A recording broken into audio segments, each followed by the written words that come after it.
Հարգելի գործընկերներ, ինձ թվում է, որ մեր սիրելի դաշնակցական գործընկերները, երբ որ գնում են իրենց գրասենյակ, այն մատրիցա կինոյի մեջ մի հատ սարք կար, որ պահում չկսնում են, ամեն ինչ մոռանում են։ Հա, ներողություն, ասում եմ մատրիցա, չէ, մատրիցան լրիվ ուրիշ։ Շատ տեղել նմանություններ կան, բայց հա, Սևազգեստ մարդիկ ֆիլմի մեջ այն որ սարք կար, ասես չկսնում են, մոռանում են ամբողջ կյանքը ու մեկը, չգիտեմ, կարող է Հրանտ Մարգարյանն է, կարող է հիմա պարոն Ռուստամյանն է, ասում է ուրեմն լսեք։ Այն ամեն ինչ եղել է չկա, էս է իրականություն։ Հիմա պարոն Խաչատրյանը եկավ երկար ելույթ ունեցավ, ճիշտ ասած ես առանձնապես չհասկացա ինչի մասին է ելույթը, բայց ինձնից կպահանջվի ընդամենը 15 վայրկյան այդ ելույթի ամբողջ հիմքը քանդելու համար։ Պարոն Խաչատրյանը եկել ասում է այդ որտեղից վերցրեցի 29743 կիլոմետր քառակուսի թիվը։ Դուք այդ ինչ եք ասում, ինչեր են ժամանակ 20.8, հիմա 20.743, այդ որտեղ կորավ։ Նախ, միշտ էլ 20.743 է եղել, հանրագիտարում կարող կլորացված թիվն է եղել վերնագրում, հետո ներքևը ոչ, բայց, ինձ ինչքան էլ տարօրինակ չի, օգնության կհասնի Ռոբերտ Քոչարյանը եւ Դաշնակցությունը, որովհետեւ սիրելի պարոն Խաչատրյան, ես հիմա ձեր քաղաքական ամնեզիան կվերացնեմ։ Ուրեմն Դաշնակցությունը 2005 թվականին կոալիցիայի մեջ էր Ռոբերտ Քոչարյանի նախագահության օրոք։ 2005 թվականին Հայաստանի Հանրապետության կառավարությունը, եթե չեմ սխալվում, նույնիսկ Քոչարյանի ստորագրությամբ, վավերացրել է Հայաստանի հողային ֆոնդը, հեսա միայնական բան անեմ, հենց փաստաթղթի անունն էլ ասեմ, էլի, Հայաստանի Հանրապետության հողային ֆոնդի առկայության եւ բաշխման վերաբերյալ հաշվետվություն։ Այնտեղ գիտեք ինչա գրած, որ Հայաստանի Հանրապետության հողային ֆոնդը բաղկացած է 2974.3 հեկտարից։ Էդ էլ որ բաժանեք համապատասխան թվի կստանաք 20743 կիլոմետր քառակուսի։ Բայց կարող եք ասել դե 2005 թիվն ա եղել, խառնել ենք, չենք նկատել։ Նույնն է եղել 2010 թվին, 2015 թվին։ Հետևաբար այդ որ ասում եք որտեղից եք վերցրել 20743 կիլոմետր քառակուսին, պարոն Խաչատրյան, ձեզնից ենք վերցրել։ Ձեզնից, անձամբ ձեզնից ենք վերցրել։ Այնպես որ դուք եկեք ասեք այդ ուր են կորել են մնացած հեկտարները։ Ընդհանրապես դժվար չի էլի գոնե research արեք, պարոն Խաչատրյան, ինչ որ կոնսպիրոլոգիական տեսություն սարքելուց առաջ մի հատ բան արեք, էլի главное в ходе следствия не выйти на самого себя։ Հաջորդը, պարոն Խաչատրյան, եկել ասում եք երկար խոսեցիք Արմաթայի հռչակագրի մասին, չգիտեմ, սենց ինչ-որ սենց բաներ արեցիք, այնտեղ սևով սպիտակին գրված է, որ միջհանրապետական սահմանները, գոյություն ունեցող միջհանրապետական նկատի ունի խորհրդային հանրապետությունները, դառնում են միջպետական սահմաններ։ Դա նշանակում է այդ պահի գործող ՀԽՍՀ եւ ԱԽՍՀ, մեկը Հայաստանի խորհրդային սոցիալիստական հանրապետությունն է, մյուսը Ադրբեջանի խորհրդային սոցիալիստական հանրապետությունն է։ Այն ինչ սահման ունեն այդ պահին, եւ համապատասխանաբար նաեւ ընդ Ղազախստան, Տաջիկստան եւ այլն, այսպես Թուրքմենստան, Ղրղստան, Ուզբեկստան, դառնում են միջպետական սահմաններ, ինչն է այստեղ անհասկանալի։ Եվ դա դրանից ուղիղ բխում է սահմանները եւ տարածքները, այդ թվում 29743-ը։ Բայց մի հատ հետաքրքիր հակասություն կա ձեր մտքերում։ Տեսեք, մի կողմից դուք ասում եք, որ Հայաստանը, երբ որ 1991 թվականին Ալմաթայի հռչակագիրը վավերացրել է, դա չի նշանակել Ադրբեջանի տարածքային ամբողջականության ճանաչում, ես այտենց հասկացա, այդ ասեցիք, կարող ենք հետ տալ։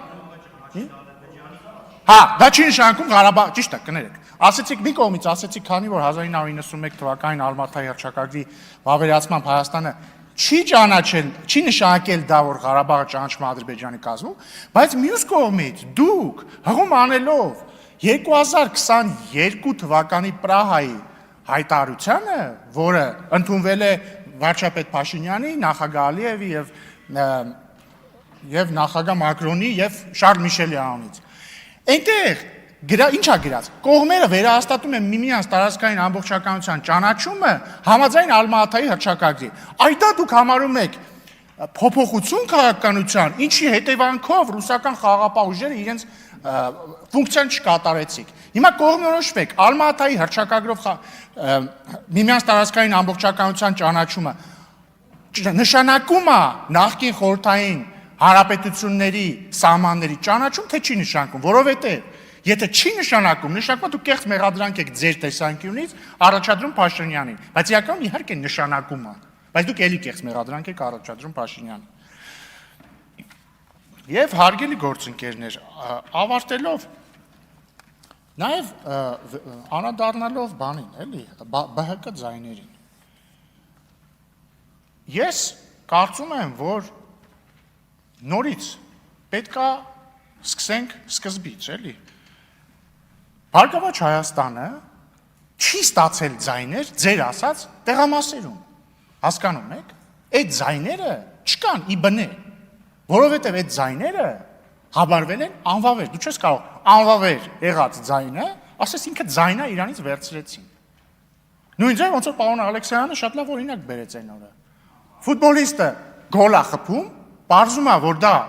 խաղից դուրս վիճակից խփված գոլ էր, հետևաբար դա գոլ չէր։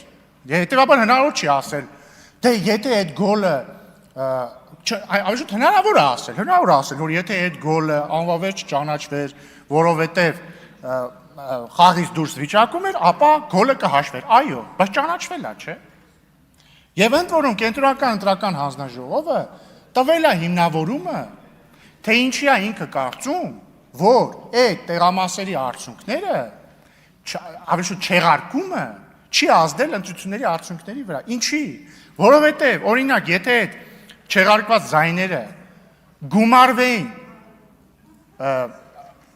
ներողություն, չգումարվելու դեպքում,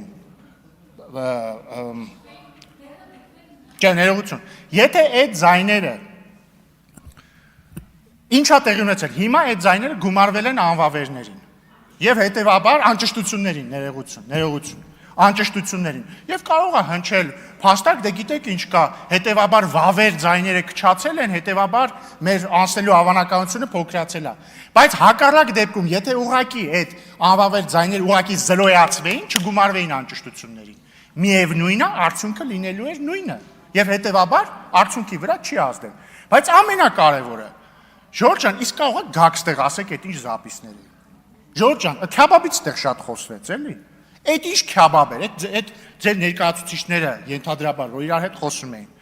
Ինչի էին, օրինակ, տողատակով ասում քյաբաբ, բան, չեմ ասի, կասեմ քյաբաբ։ Կարող եք բացատրել, խնդրում եմ, եկեք ստեղ բացատրել, ինչպես է ստացվում, որ ձեր աջակիցները կոդային բառ են օգտագործում քյաբաբը, ու ինչի էին վախենում, որ այդ կոդային բառի իրական իմաստը, որ ասեն, խնդիրներ են ունենալու։ Կամ տարբեր խոսում ենք Ղարաբաղցի մեր քույրերի եւ եղբայրների իրավունքներից լավ ենք անում։ Կարող եք բացատրել, այդ ինչ ձայնագրություններ, որտեղ ենթադրաբար էլի ձեր թիմի ներկայացուցիչներ իրար մեջ խոսում են մի Ղարաբաղցուց, հայհոյում են իրան, ասում են դա բան է, այդքան բան արեցինք իրանց համար, ինքը մեզ չի ընտրելու։ Այս ինչ տասնյակ, հարյուրավոր ձայնագրություններ են, սիրելի ուժեղ Հայաստան խմբակցություն, որոնցում ենթադրաբար ձեր թիմակիցները առնվազն ձայնագրությունից մենք լսում ենք, որ խոսում են մարդկանց փող տալու մասին, որպեսզի իրանց ընտրեն։ Հայաստան դաշինք, ձեր ներկայացուցիչների այդպես ձայնագրություններ էլ կան։ Ինչ է դա, կարող է միջև այդ բանը բարձր իրավաբանական վեճերը արդյոք Բարգավաճ Հայաստանի վերաբերյալ արդյունքները որոշիչ են եղել թե ոչ, այդ բարձր, այդ ռաֆինացված խոսակցությունների փոխարեն կարող եք ստեղ գաք ասեք, այդ ինչ քյաբաբ էր, այդ ինչ ընտրակաշարքի տեսքով քյաբաբի մասին էին խոսում ձեր հարգարժան թիմակիցները, խնդրում եմ եկեք ասեք։ Որովհետև հարգելի գործընկերներ, եթե ձեզ թվում է, որ մենք բարեկիրթ ենք եւ դա նշանակում է, որ մենք նաեւ լինելու ենք մեղմ, դուք սխալվում եք, մենք շարունակելու ենք լինել բարեկիրթ, բայց ոչ ոք երբեք չի մոռացելու, չի մոռանալու այն համակարգված ընտրակաշարքի սխեման, որը ձեր համապատասխան քաղաքական ուժերը գործարկել են, ինչը ակնհայտորեն բխում է հրապարակված ձայնագրություններից։ Դուք պետք է գաք ստեղ պատասխան տաք։ Ընդհանրապես հարցերը ստեղ մենք ենք տալիս։ Շնորհակալություն։